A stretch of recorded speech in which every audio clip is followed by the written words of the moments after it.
you've been diagnosed with mesothelioma, one of the next steps is staging. Staging is when your medical team determines how far the cancer has spread. Your doctor might tell you you have stage 1, 2, 3, or 4 disease, but what do these stages actually mean? How are they determined? And most importantly, why does staging matter for your treatment options and prognosis?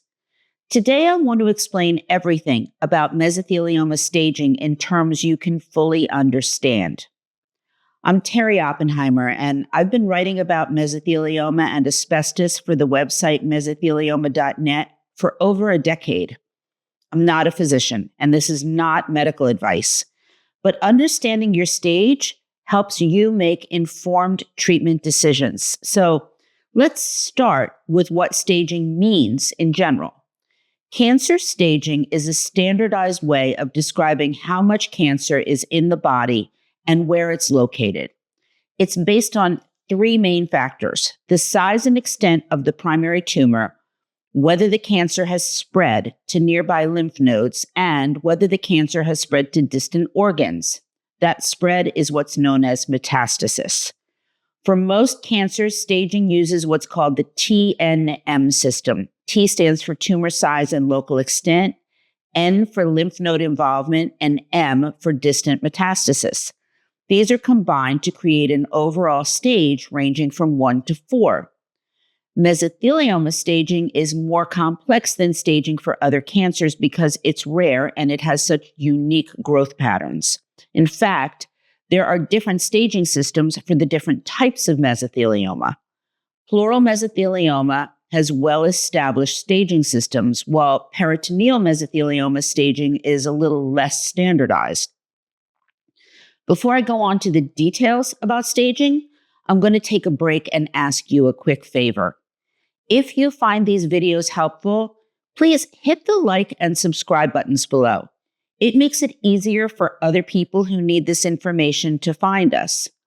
Also, if you have questions or there's a topic you'd like to see addressed in a future video, send me a note in the comment section.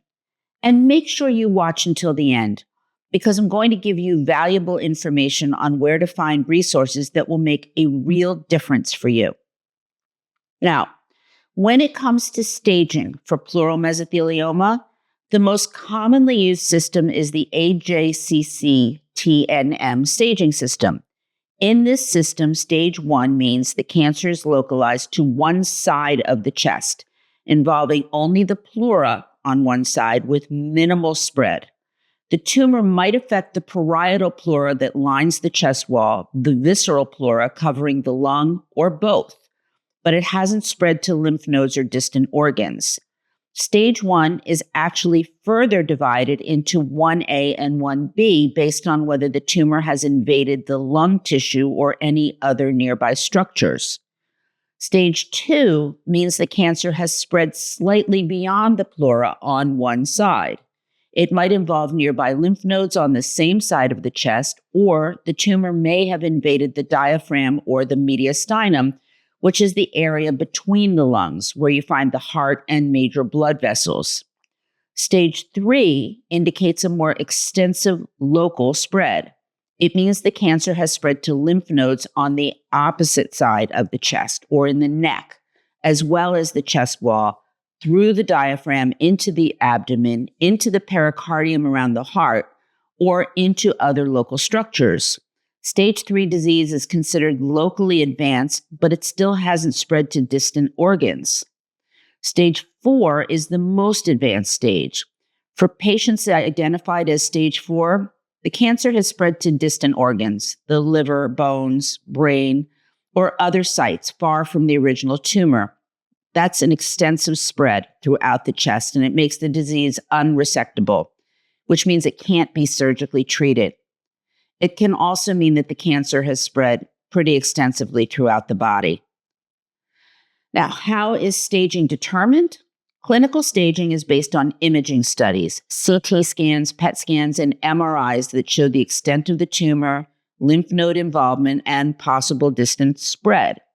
However, imaging can't always accurately determine the exact extent of the disease. What's known as pathologic staging is a lot more accurate.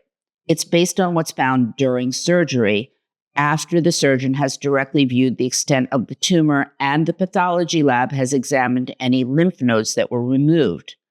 Sometimes a patient's stage is revised after surgery because the surgeon has found more or less disease than the imaging originally suggested. For peritoneal mesothelioma, staging is a lot less standardized. Some centers use a system called the Peritoneal Cancer Index, or PCI, which divides the abdomen into regions and scores tumor burden in each region. This helps determine whether a patient is a candidate for cytoreductive surgery with HIPEC. Why does staging matter? Whether you're talking about pleural mesothelioma or peritoneal mesothelioma, it's the single most important factor for determining treatment options. Patients diagnosed with stage 1 or stage 2 disease may be candidates for aggressive treatment, including surgery combined with chemotherapy. Patients with stage 3 disease may be candidates for surgery at specialized centers, though the benefits are less clear. And those diagnosed at stage 4 disease are generally treated with systemic therapy, chemotherapy or immunotherapy, rather than surgery. Staging also provides prognostic information. The earlier the stage, the better the prognosis generally is. Stage 1 pleural mesothelioma has a median survival of roughly 20 to 22 months with treatment. Stage 2 has a median survival of about 18 to 20 months. Stage 3's median survival is about 14 to 16 months, and those diagnosed at stage 4, median survival is about 12 months or less. Of course, these are averages. Many patients do better than these numbers, and others end up doing worse. But staging gives a general sense of likely outcomes. It also guides clinical trial eligibility. Many trials will only enroll patients with specific stages, with some requiring patients diagnosed with early stage disease and others recruiting for patients with more advanced disease. Understanding your stage helps identify which trials you may be eligible for. Can staging change over time? Yeah. If you're diagnosed at stage 2 and receive chemotherapy, you might be restaged after treatment. If the treatment worked and your tumors shrank, you might still be stage 2, but you could conceivably be downstaged. By the same token, if your disease progressed despite treatment, you may be moved to stage 3 or 4. If your disease recurs after your initial treatment, restaging determines the extent of the recurrence. Now, what about patients who don't fit neatly into staging categories? Staging systems are guidelines. They're not absolute rules. Some patients have disease characteristics that don't fit perfectly into one stage. In these cases, oncologists, they use their best clinical judgment to estimate the prognosis and to plan treatment. For peritoneal mesothelioma specifically, traditional staging is unfortunately less useful than for pleural disease. The key question for peritoneal mesothelioma is generally whether the patient is a candidate for cytoreductive surgery with HIPEC, and this depends more on the distribution of tumor throughout the abdomen and the patient's overall health than on the formal stage in which they're diagnosed. So, why should you ask your doctor about your staging?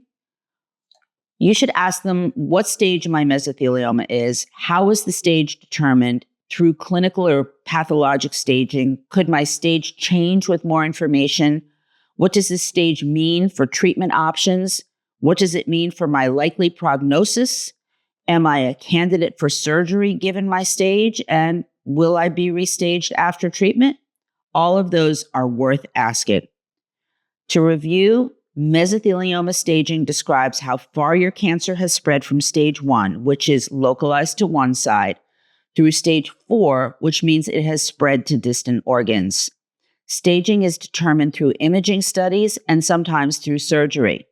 It's the most important factor for determining treatment options, as patients diagnosed in early stages may be candidates for surgery, while those diagnosed in advanced stages are much more likely to be treated using systemic therapy. Staging also provides valuable prognostic information. The bottom line is that your stage helps guide your treatment decisions. You can visit mesothelioma.net for more information about staging and your treatment options, or call us at 1-800-692-8608 or use the live chat feature on the website. Either way, you can work with one of our patient advocates right away. As for me, remember to post your questions below, and I'll see you next time.